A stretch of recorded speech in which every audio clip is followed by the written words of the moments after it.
اور وہ واقعی ایسے نیم تھے کہ جن کے اوپر میں نے کوئی تنقید نہیں سنی تھی, کوئی کنٹروورسی نہیں تھی ان کے نام کے ساتھ جڑی ہوئی, جیسے کہ ناصر کھوسہ صاحب, وہ ایک اچھے بیوروکریٹ رہے ہیں اور ان کے نام کے ساتھ سب کو ہی یعنی میں نے دیکھا کہ انہوں نے تعریفی کلمات ہی کہے, جس سے بھی میری بات ہوئی سینئر صحافیوں سے, جو لوگ بھی بیوروکریسی میں رپورٹنگ کرتے رہے ہیں ان رپورٹرز سے بھی میری بات ہوئی, تو میں نے ان کے بارے میں اچھی رائے سنی. پھر اسی طرح سے جو سکھیرا صاحب کا نام آیا ہے اس کے حوالے سے بھی سب نے کہا کہ جی وہ بھی اچھے کینڈیڈیٹ ہیں.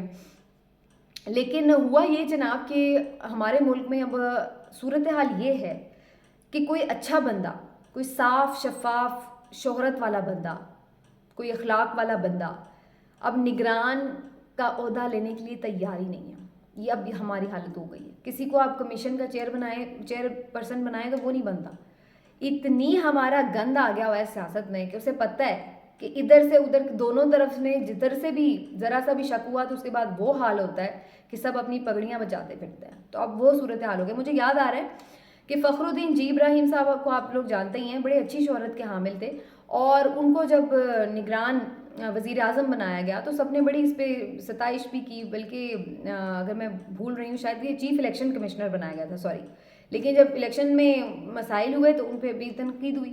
تو اسی طرح اور بہت سارے بڑے نامور اور بڑے صاف لوگ جو ہیں وہ بہت زیادہ کتراتے ہیں اہم عہدے لینے سے, اہم ٹاسک ذمہ داریاں لینے سے, کیونکہ انہیں پتہ ہے کہ جو پارٹی کے خلاف بات جائے گی وہی آپ کے پیچھے پڑ جائے گی. یہی حال اب ججز کا ہونا شروع ہو گیا ہے. جو بھی جج صاحبان کیس اٹھاتے ہیں تو ان کے پیچھے پڑ جاتے ہیں لوگ, چاہے ادھر کے ہوئے ادھر کے. لیکن بہرحال اس وقت موضوع یہ تھا کہ جو 2-3 نام آئے تھے ان میں سے جو کھوسہ صاحب تھے ان سے رابطہ کیا گیا تو انہوں نے ویسے ہی معذرت کر لی. پھر جو حکومت نے جو نام بھیجے ہوئے تھے اس پہ تو انہوں نے فردر نہیں کچھ یس نو کیا, لیکن اپنے نام 2 بھجوا دیے. اب جو انہوں نے نام بھجوائے ان کی ذرا فواد چودھری صاحب نے آج بڑی اچھی بات کی, انہوں نے کہا کہ انتہائی غیر سنجیدہ نام تھے. کیوں؟ انہوں نے یہ نام سوچ کے بھجوائے کہ ایسے نام ہوں کہ جو کسی بھی طرح پی ٹی آئی کے لیے قابل قبول نہ ہوں. مطلب انہوں نے اس کا جس کو کہتے ہیں نا میرٹ یہ رکھا تھا کہ ایسے نام ہوں جس کو دیکھتے ہی وہ ریجیکٹ کر دیں, اور یہی انہوں نے کیا. ایک نام انہوں نے بھیجا جی محسن نقوی صاحب کا. محسن نقوی صاحب ویسے تو صحافت سے وابستہ ہیں, ان کے چینلز ہیں, آپ کو معلوم ہے 24 چینل, سٹی 42 کا نیٹ ورک جو ہے وہ پورا ان کا.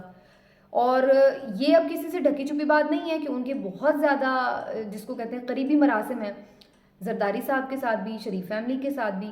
تو سب کو معلوم ہے کہ جو موجودہ حکومت ہے ان کے وہ انتہائی قریب ہیں.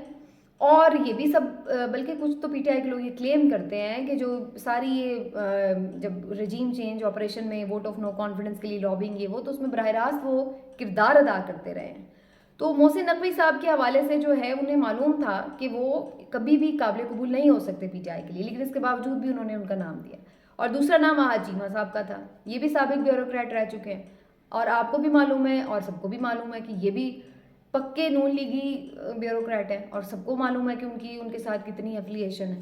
تو انہوں نے چن کے 2 نام وہ دیے ہیں کہ جن کو پی ٹی آئی فوراً ریجیکٹ کر دے اور یہ معاملہ جو ہے وہ پھر الیکشن کمیشن میں ہی جائے الٹیمیٹلی. اور نام سجیسٹ دونوں طرح سے نام سجیسٹ ہونے سے پہلے ہی رانا ثناء اللہ صاحب یہ بات کہہ چکے تھے. بدنیتی یہیں سے ثابت ہوتی ہے کہ وہ کہہ چکے تھے کہ جو نگران سیٹ اپ ہے اس کا اعلان جو ہے وہ الیکشن کمیشن ہی کرے گا. مطلب ان کے ذہن میں تھا کہ ہم جو ہے کوئی کسی نام پہ متفق نہ ہوں اور یہ فیصلہ الیکشن کمیشن کرے, مطلب وہ خود کریں ان اے وے, کیونکہ سب کو معلوم ہے کہ الیکشن کمیشن انہی کی طرف داری کرے گا. تو اب امید یہی نظر آ رہی ہے کہ جو پی ایم ایل این کے نام بھیجے ہوئے ہیں انہی میں سے ہی کوئی نام کو وہ جو ہے الیکشن کمیشن فائنل کر دے گا. اس بات کا امکان بڑا کم ہے کہ پی ٹی آئی کے نام جو ہے سجیسٹڈ ان میں سے کسی نام کو سلیکٹ کیا جائے, لیکن یہ بڑا افسوسناک ہوگا کیونکہ یہ پھر پورے الیکشن کا آگے مرحلہ جو ہے اس کو کانٹروورشل بنائے گا. اور آپ دیکھیں کہ جیسے بلدیاتی الیکشن ابھی جو ہوئے ہیں کراچی میں اس میں بھی یہی کچھ ہوا ہے, تو وہ سارا الیکشن کانٹروورشل بنا ہوا ہے کہ جس طرح سے کنڈکٹ کیا گیا ہے پیپلز پارٹی کی حکومت کے انڈر.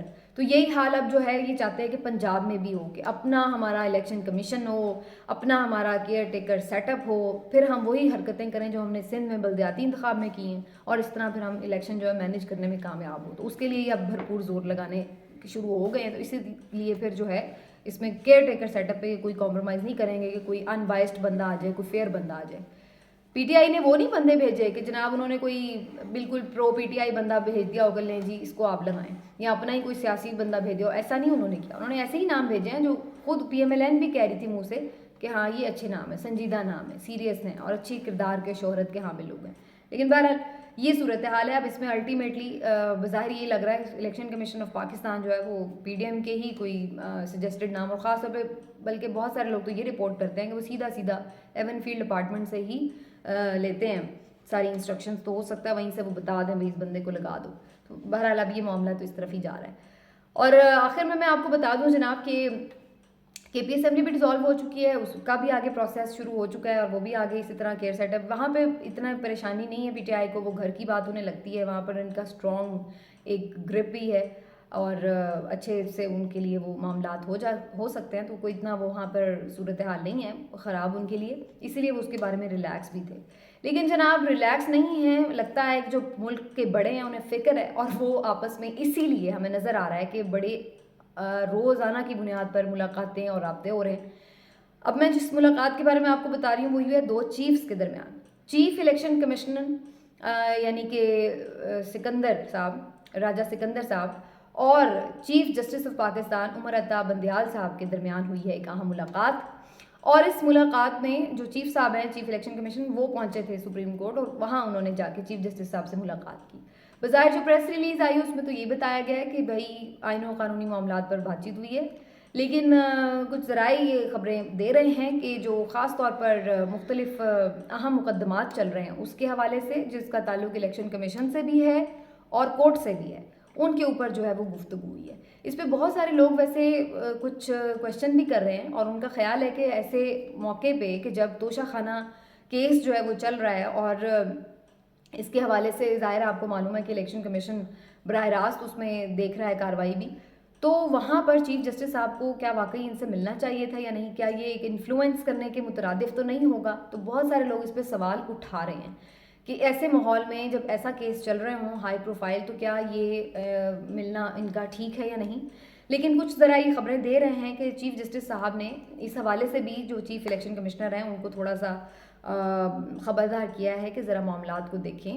اور بہت سارا جو ایک کرٹیسزم آ رہا ہے الیکشن کمیشن کے اوپر بھی بہت ساری چیزوں کے اوپر, اور خاص طور پر توشہ خانہ کے معاملے میں تو آپ کو معلوم ہے کہ بالکل اڑا کے رکھ دیا گیا. اب آپ نے بڑے عرصے سے دیکھا ہوگا کہ اس طرح سے توشہ خانہ کا جو نام جیسے وہ شروع ہی ہوا ہوتا تھا دن رات کی پریس کانفرنس میں, اور ہر کوئی آ کے منہ ٹیڑھے میڑھے کر کے بول رہا ہوتا تھا توشہ خانہ, جیسے پتہ نہیں کتنا سامان وہاں سے. تو جب یہ بات کورٹ میں گئی, کورٹ میں جب انہوں نے کہا چلو ابھی لاؤ پھر سارے جو اب تک کے جتنے بھی تحائف ہیں ان کا ریکارڈ لے کے آئیں, تو سب کو پھر چپ لگ گئی.